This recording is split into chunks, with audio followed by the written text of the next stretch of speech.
All right, chapter 25, immigration. Quiz will be, it's open now. You can complete it all the way up to tomorrow at midnight. So today's Wednesday, around 1 o'clock. All right, chapter 25, immigration. The, after the Civil War, all the way through about the turn of the century, 1900, the population of the country is going to more than double. We have 2,000 immigrants coming in a day. 25 million total come during this period of time. This is literally quadrupling the numbers that had come before. So this is a very large immigration pool. The railroad was advertising. Remember, they're going to get paid for the Transcontinental Railroad, and there's more than just one Transcontinental Railroad. There were 3 or 4 more built afterwards, and they're getting paid in the form of land. And so the railroads, are advertising over in Europe, and the homesteads are giving away free land. So obviously that is a huge enticer to come to America. And then jobs because of industrialization. That's why they're coming as well. And so the railroads, like we said, they're doing all these advertisements because they need you to come and buy the land for cheap. So they're kind of stretching the truth a bit, telling things like Kansas was described as tropical. The streets in America are paved with gold. We have free or cheap land. That's true. Rich soil during this period of time. Dry farming is getting invented, so you can actually farm the Great Plains and such. And then even the maids have made kinds of advertisements. No one needs to work. That's obviously fake news. And the employers in the industrial East, they would pay your way if you signed a yellow dog contract. And they'd pay your way to America. You'd sign an agreement that you would never join a union. That's going to be a big bone of contention amongst the existing workers. Before 1870 and 1880, we saw most immigrants coming from northwestern Europe, places like Britain and Scotland and Ireland and Germany. They're fair-skinned, they're Protestants, they tended to have a higher rate of literacy. They tended to be farmers, so they spread out and they blended in. We're going to be calling these existent Americans WASPs. This is a racial derogative term favoring them, white Anglo-Saxon Protestants. And they now are transitioning to this Southeastern European. And there's a lot of pull and push factors. So remember, pull factor is what's luring them to America. The push factor is what was the push factor is what's causing them to leave Europe. So you do need to know the difference between those. But around 1870 to the turn of the century, 1880, turn of the century, 66% are coming from Southeastern Europe. Italy, Turkey, Greece, Hungary, Croatia, Slovenia, Russia. Why do we care? Why do we study this? Because these new immigrants tended to be darker skinned, they tended to be Catholic or Jewish, and they tended to be largely illiterate and tended to want to work in factories. They don't speak English and they are going to stick out. And that sticking out part is going to cause a lot of racism and nativist sentiment towards them. But this is the largest migration in history. And so you can see, usually on tests, they'll give you a graph such as this that indicates the Southeastern European and how literally you can see that the Northwestern European, he's of course still coming, but it's way overshadowed by the Southeastern European. And so here you can see the U.S. population with out immigration, what it would be, and then the population with immigration and how greatly the difference is. U.S. immigration flows by percentage of the U.S. population. So during this period of time, you can see that there is this switch. These green, Italy, Hungary, Russia, they are tending to come during this period of time, and that is obviously who this new immigrant is in reference to. So just so you have an idea, this is where we are referencing when we're talking about Northwestern Europe. And this is where we're referencing when we're talking about Southeastern Europe. What caused the controversy with the people that were already here? We're going to call these guys nativists. And we're trying to look at it from their point of view. And you can also do a lot of similarities to today's immigration struggles. The existing employees, they would be replaced by the new immigrant because the new immigrant is going to work for less and he's going to work in dangerous conditions and he's not going to join a union that's going to fight for better working conditions. And then they tended not to even be able to speak English. And that was a struggle. And they concentrated in the cities. They formed ghettos where they felt closest to the people like themselves. And there was this idea that they weren't assimilating fast enough. And that, this is one of the strongest reasons for public schools to help with that assimilation process and the learning of English and such. They do have different languages. They do tend to be Catholic and Jewish, not that Protestant. And so these are the reasons that there's so much controversy. And so this is another graph that I've pulled from a test that you can kind of see. The 1850s, they're mostly coming from Northwestern Europe. By 1930, you can see that the Southeastern European is coming in greater numbers. Nothing to outnumber them, but these guys are blending in. They're assimilating faster, and their belief is that these guys are not. Okay, just some of the pictures of the travel. We have the invention of steam ships, and so they're not traveling by sail. The passage it's still arduous, but it's doable. It's possible. And so many of them don't actually have the money to pay, so they're staying in steerage. This would be a situation where they're allowed up on deck like once a day to get air and such. And so here's some more images. This is them arriving at Ellis Island. This is Ellis Island in the background. Why so many Southeastern Europeans are coming? So we're going to talk about push and pull factors. During this period of time, late 1800s, early 1900s, the population in Europe had doubled. 60 in Europe. And so a lot of people are going to be put out of work. 60 million are going to leave Europe during this time. And half of that 60 million are going to be coming to the U.S. So obviously this would be a push factor. American fever. The letters coming home describe the U.S. as a land of aplenty. We eat here every day. What you guys eat on Easter are coming home with letters.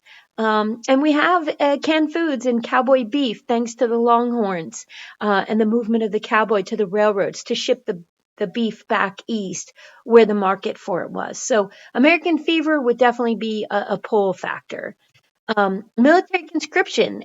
Young boys back in Europe were taken from their families at a really young age to force them into the military, force them into the draft, and many times the family would never see them again. So, me, I have 3 boys. No way I'm sticking around for that. And so obviously military conscription would be a push factor.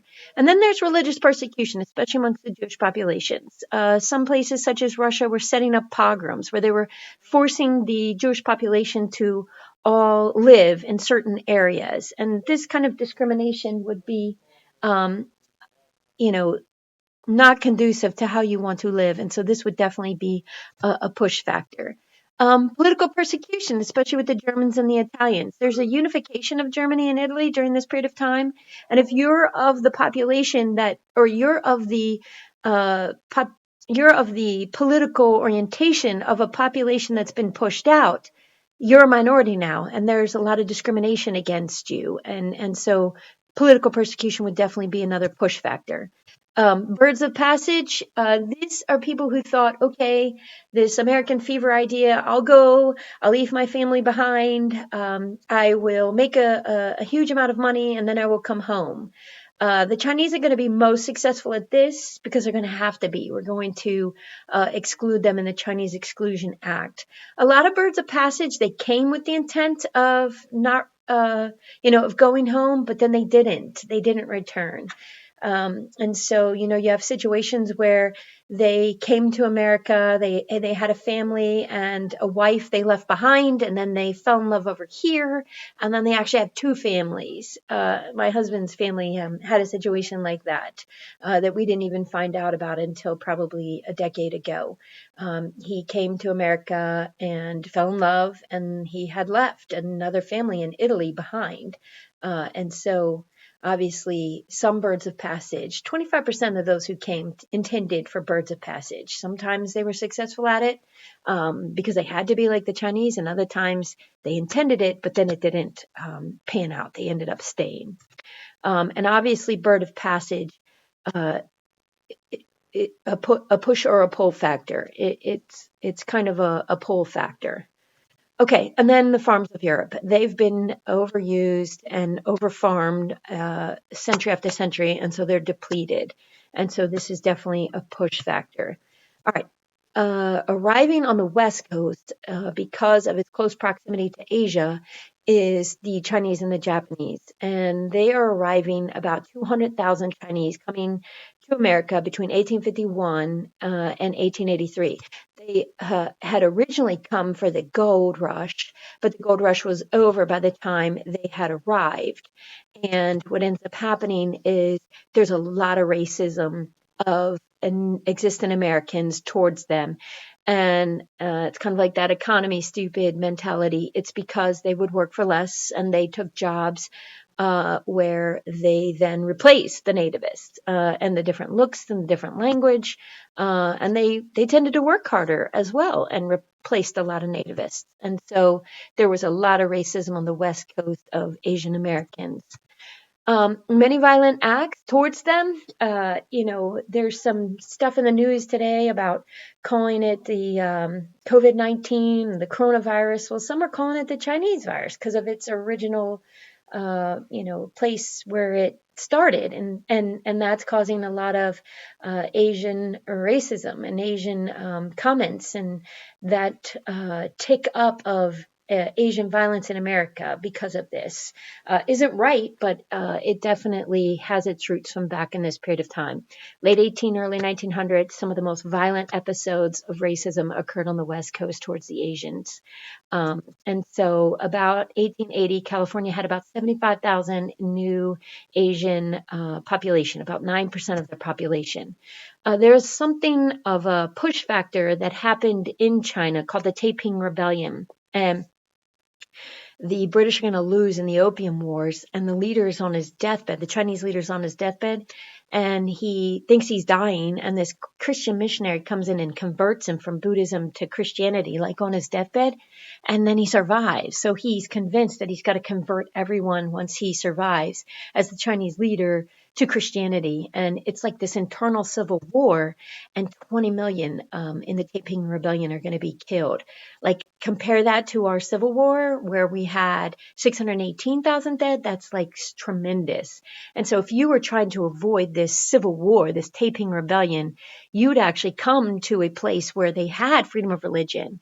Obviously the dominant religion would have been Christianity, but you could practice other religions, and that was, a safe haven from where you had a Chinese leader trying to force you to convert from Buddhism to Christianity. Okay, the journey to the U.S.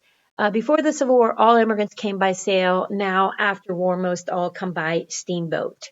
And so that's obviously the invention of the steamboat from sail. So it used to, by sail, take you 2 months. Now it's only taking you 10 days to cross the Atlantic. The Asian population, the Chinese and the Japanese, they used to sail 3 months across the Pacific Ocean. Now only takes them about 20 days.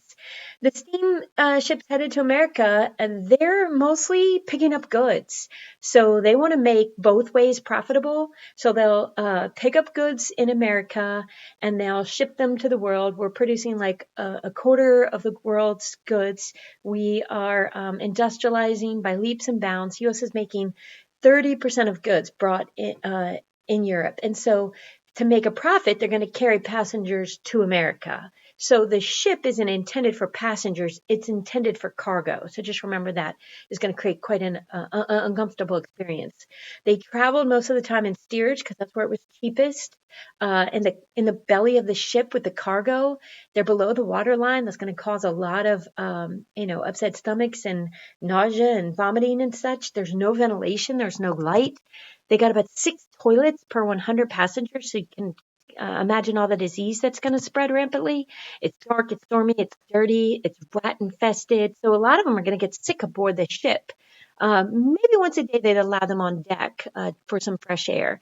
But obviously they came to America, lice infected, all kinds of diseases from sharing toilets and such. The diseases spread really fast, and some are going to die aboard the ship. And so Ellis Island is where they finally arrive. The French have given us the Statue of Liberty. Give me your tired, your poor, your huddled masses yearning to breathe free, the wretched refuse of your teeming shore. This is the first thing they're going to see when they are coming through into New York at Ellis Island. And then they arrive at Ellis. There's about 11,000 coming a day, all had to pass through an inspection before allowed to entry. There's a physical inspection to make sure you're not sick. And then there's interrogation later on to make sure that you're not, socialist or radical or anarchist and such. 20% will be detained for several days, mostly because of an illness like pink eye or something that they didn't even have a cure for back then, or some other political problems. The steamship is going to have to take you back if you fail. So the steamship on the voyage to America is trying to help you out and how to answer some of those questions, so they don't have to pay for your voyage back because they don't have room for you because they're taking American goods back to Europe. And so usually we're dealing with like 2% that are going to be rejected. Inspectors definitely are going to Americanize names. Larizio is going to become Rice. Uh, Tony, your bag said to New York, and so they came up with the name Tony. And they're looking at whether you have a criminal record or moral behavior or what your political views are to try to find out your political record. That's not going to be some kind of data bank where we can look it up on Google or anything because it didn't obviously have any of that. But how you're behaving, you're being monitored the entire time you're walking through Ellis Island. And they're going to ask you political views, like, are you an anarchist? And they're not going to come out and say, are you an anarchist? But, what's your belief about government? And then you're going to be prepped on the ship how to answer those questions correctly so that you don't fail them because they do not want to pay for your voyage back. But they are going to require in the latter part of the late early 1900s to pass a literacy test in your native language. I'll show you some of that in just a second. You had to prove that you had $25, not to turn into them, but for you to get going and start. But you had to be 16 years of age. If you were not, then you were going to be sent home. And so families sometimes were split up. One accepted while another rejected. And then sometimes it would take years for the family to reunite. The whole ordeal took about 5 hours. Here are some of the mental checks so you can kind of get an idea. So this first test, we're looking at the faces. And you would have like 20 seconds to pick the 4 happy faces. Now that's easy, right? But the second box, you would actually have 18 seconds to pair up the identical boxes.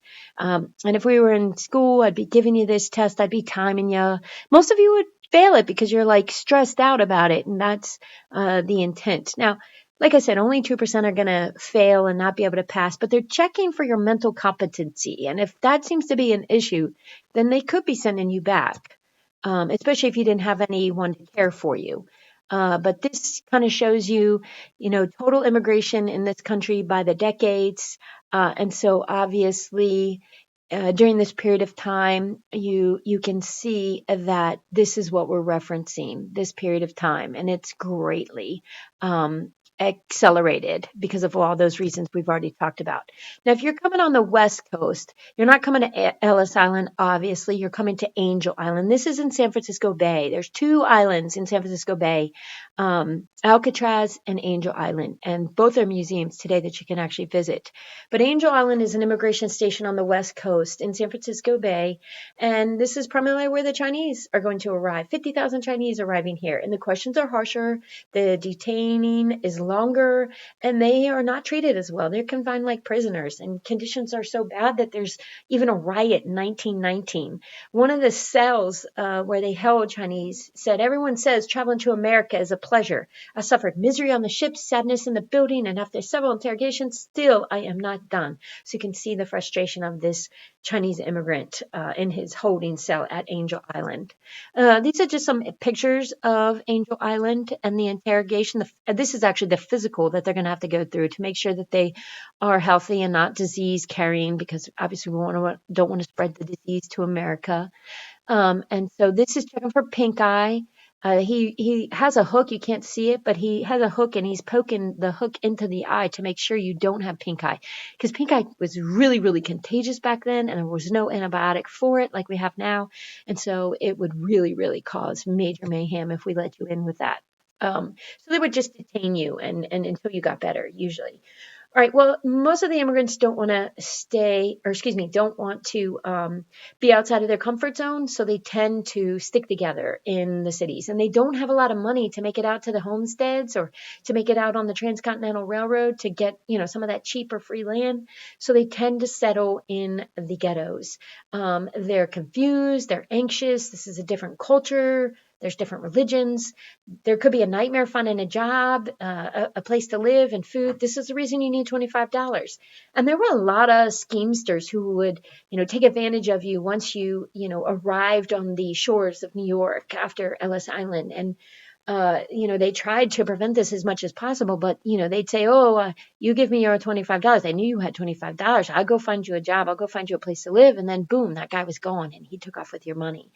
So there was a lot of cultural shock to overcome. They didn't have electricity or indoor plumbing or streetcars or soda fountains or streetcars or ice cream or lemons and bananas. And so this was a huge adjustment. So they tended to exist where they were comfortable. And this was the ghetto. And this was very upsetting to the nativists because they felt like they weren't assimilating fast enough.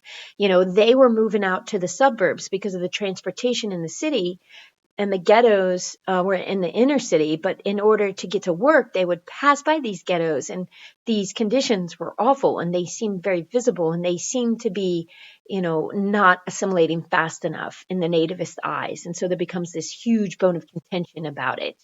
But in the ghetto, they do recreate their livelihoods. They recreate their social structures. They have synagogues and they have churches, Catholic churches with masses, and they have clubs and they even have gangs. This is a very heavy gang era.